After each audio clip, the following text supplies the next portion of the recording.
حامدا ومصلیا ومسلما اما بعد. معزز ناظرین، آج پھر ہم آپ کے سامنے ایک نیا مسئلہ لے کر حاضر ہوئے ہیں. وہ مسئلہ عام طور پر لوگ پوچھتے ہیں اور اس میں غلط فہمی کا بھی شکار ہیں.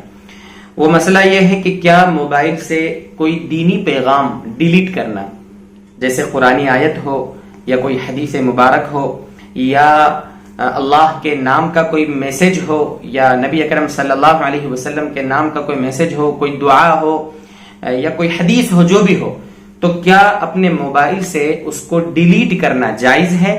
کافی اہم سوال ہے یہ. تو اس سلسلے میں مناسب سمجھا کہ آپ کے سامنے تھوڑا تفصیلی جواب دے دوں. دیکھیے، لوگ بہت سے ہمارے ایمان والے بھائی بیچارے پتہ نہیں کیسے اپنی سوچ بنا لیتے ہیں، کہاں سے مسائل کیسے معلوم کر لیتے ہیں. کئی ہم نے ایسے پیغام دیکھے، لوگوں نے ہم کو باقاعدہ وہ میسج بھیج کر پوچھا کہ کیا یہ صحیح ہے. اس میں یہ ہوتا ہے کہ ایک صاحب کہہ رہے ہیں کہ دیکھیے قرآنی آیت کو یا حدیث کو مت بھیجنا کہیں پر، ورنہ یہ قیامت کی نشانی ہے. قیامت کی نشانی ہے کہ لوگ قرآنی آیت کو ڈیلیٹ کریں گے، اپنے ہاتھوں سے قرآن کو مٹائیں گے، وغیرہ وغیرہ. میرے بھائیو، دوستو، بزرگو، مسئلہ خلاصے کے طور پر تو یہی ہے کہ قرآن کریم کی آیت، کوئی حدیث ہو، قرآن کریم کی آیت ہو، کوئی دینی میسج ہو، اس کو اپنے موبائل سے ڈیلیٹ کرنا بالکل جائز ہے، کوئی حرج نہیں ہے. فتاویٰ کی کتابوں میں اکابر علماء کرام نے ہمارے یہی فتویٰ لکھا ہے، یہی بتایا ہے کہ اپنے موبائل سے کسی بھی میسج کو ڈیلیٹ کرنا بالکل جائز ہے، کوئی حرج نہیں. ہاں اتنا ہے، علماء نے لکھا ہے کہ اگر کوئی دینی پیغام آیا ہے تو اسے پڑھ لیں، اگر وہ معتبر ہے، مستند ہے، پڑھ لیں پھر ڈیلیٹ کر دیں. ورنہ بغیر پڑھے ڈیلیٹ کرنا ایک طریقے سے اس سے نفرت اور اعراض کا گویا اظہار ہے. اس وجہ سے پڑھ لیں پھر ڈیلیٹ کر دیں، جائز ہے.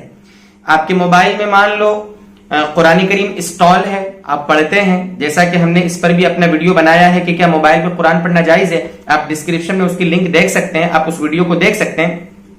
اب انسٹال تھا، اب اس کا موبائل ہینگ ہونے لگا، اس کو ضرورت پڑ رہی ہے کچھ اپنی ایپس کو انسٹال کرنے کی. اسی میں اس نے اپنے قرآن کریم کو بھی، جو اس کا ایپ تھا، اس کو بھی انسٹال کر دیا. بالکل جائز ہے، کوئی حرج نہیں ہے، بلا کراہت جائز ہے، کوئی مسئلہ نہیں ہے.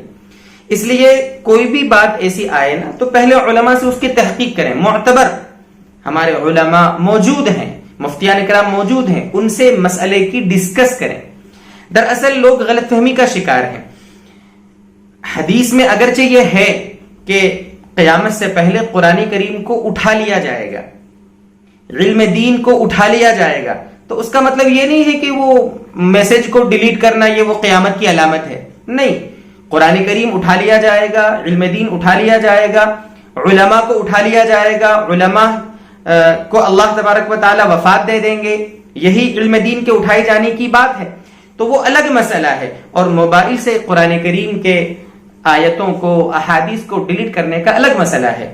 اس لیے آپ کے سامنے مناسب سمجھا کہ اس مسئلے کی تھوڑی وضاحت کر دوں. اللہ تعالی ہمیں اپنے دین میں بصیرت، فہم اور سمجھداری عطا فرمائے اور پھر عمل کی توفیق عطا فرمائے.